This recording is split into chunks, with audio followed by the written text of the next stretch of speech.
Хотите получать от сотрудников сотни и тысячи идей по улучшениям, чтобы персонал проявлял инициативу, креативность, думал над тем, как улучшить свою работу. Но у вас не получается вовлечь сотрудников в процесс улучшения? Возможно, вы что-то делаете не так. И давайте с этим разберемся. Посмотрите видео до самого конца.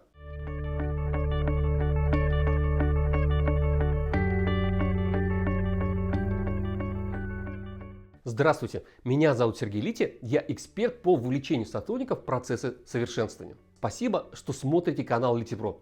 Подпишитесь на него, чтобы поддержать его развитие. Поставьте лайк этому видео, если оно вам понравилось. И нажмите на колокольчик, чтобы быть всегда в курсе новинок на канале. Пожалуй, нет такой компании, руководитель которой не хотел бы задействовать потенциал сотрудников в решении задач развития. При этом многие из них совершают ошибки, которые не позволяют этого сделать. Давайте разберемся, что это за ошибки. Прежде чем поговорить об ошибках, хотел бы начать с того, что является базовым условием успеха в создании конвейера идей. И это отработанный процесс работы с предложениями сотрудников. Важно добиться высокого уровня стандартизации процесса принятия, рассмотрения, отклонения, внедрения, вознаграждения, и иных этапов работы с предложениями сотрудников. Еще раз повторюсь, что это является базовым условием. Поэтому я не рассматриваю отсутствие стандартизированного процесса как ошибку. Без стандартизации в этой области все прочее, я считаю, не имеет особого смысла рассматривать. Ошибка номер один. Не развивать навык поиска и генерации идей у своих сотрудников. На многих предприятиях есть ящики для предложений. Возможность подавать идеи через корпоративную информационную систему. Например, такая возможность есть в Битриксе или на многих корпоративных порталах. Но поток идей там небольшой. Даже наличие вознаграждений не помогает. Если в вашей компании такое же положение, то вы, возможно, совершаете ошибку. Нужно помнить, что искать потери, генерировать идеи – это навык.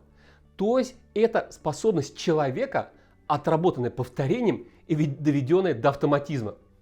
И если гипотеза, что давать предложение по улучшению – это навык, находит у вас отклик, то нужно создать условия, при которых сотрудники этот навык приобретали бы. Перестаньте агитировать, давать предложения. Подумайте, как развить навык поиска новых идей. Ошибка номер два. Игнорировать поиск идей руководителями. На предприятиях, с кем я работаю, я всегда сталкиваюсь с такой ситуацией.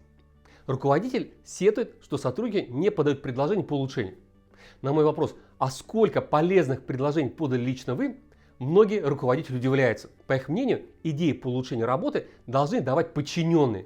А он, как верховный судья, должен их рассматривать и вершить судьбы. Если вы хотите быть лидером преобразований, неважно, идет ли речь о больших корпорациях или небольших подразделениях, станьте примером новатора. Любая система, большая или малая, копирует модель поведения лидера.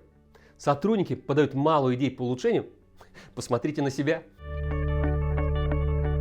Ошибка номер три. Ориентировать на идеи с большим эффектом. Эту ошибку совершают руководители, которые отвергают идеи, которые не несут заметного эффекта. Могут быть направлены на улучшение производственной среды или рост безопасности рабочих мест. Следует помнить, что есть воронка идей. Она заключается в том, что для того, чтобы получить одно предложение с большим эффектом, то есть то, что существенно повлияет на производственно-экономические показатели, необходимо внедрить 4 предложения с незначительным эффектом. Чтобы получить 4 предложения с каким-либо влиянием на производственно-экономические показатели, нужно внедрить 16 предложений, по которым эффект сложно однозначно определить. В свою очередь, чтобы было внедрено 16 предложений, необходимо, чтобы сотрудники подали 20 предложений на рассмотрение. Отсекая верхний уровень воронки, вы будете ухудшать свои значения на ее выходе. Не совершайте такой ошибки. Расширяйте свою воронку идей. Ошибка номер 4. Отождествлять поиск идей и функциональные обязанности. Эта ошибка проявляется в том, что руководители считают, что генерировать идеи является прямой обязанностью сотрудников. Кстати, я с этим согласен. И при этом наличие обязательств не препятствует стимулированию такого рода деятельности. Поощрение в рамках корпоративных норм, если они есть. Иначе складывается немного странная для меня личная ситуация. Руководитель не поощряет, например, технолога за то, что он проявил самостоятельную инициативу и улучшил технологический процесс. Когда технолог улучшает технологический процесс, это очень логично. Кого же поощрять, если не его? Не стоит ждать, например, от механика, что он выработает предложение по улучшению технологии. Друзья, прежде чем продолжить разговор об ошибках в работе с идеями сотрудников, у меня к вам просьба. Напишите вопрос в комментариях под видео, я обязательно на него отвечу. И подпишитесь на канал, чтобы поддержать его развитие. Ошибка номер 5.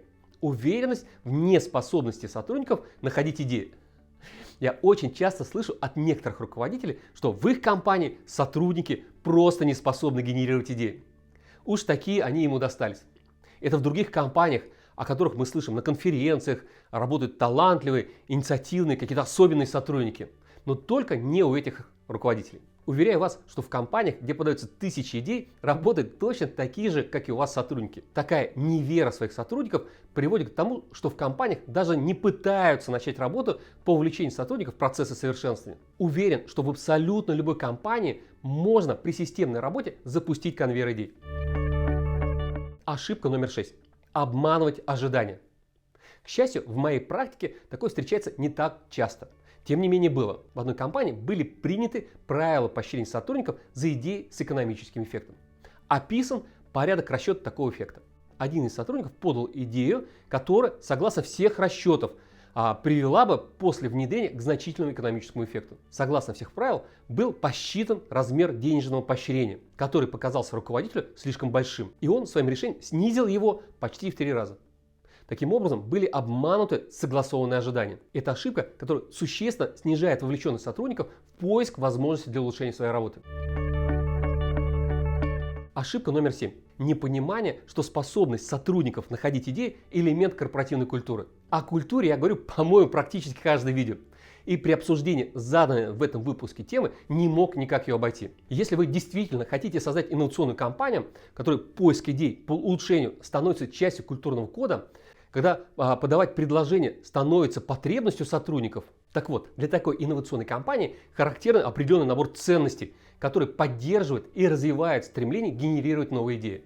В таких компаниях лидер отличается определенным набором качеств, принципов управления и поведением. Инновационные компании развивают определенную систему знаний, которая позволяет увеличивать воронку идей, о которой я рассказывал выше. Я не буду перечислять все элементы корпоративной культуры. В моем понимании их 9. Но все эти элементы определенным образом влияют на количество и качество идей, которые генерируют сотрудники.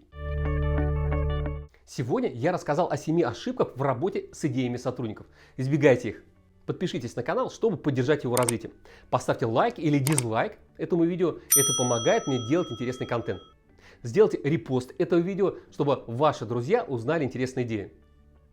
А на сегодня это все. Всем лина. Увидимся.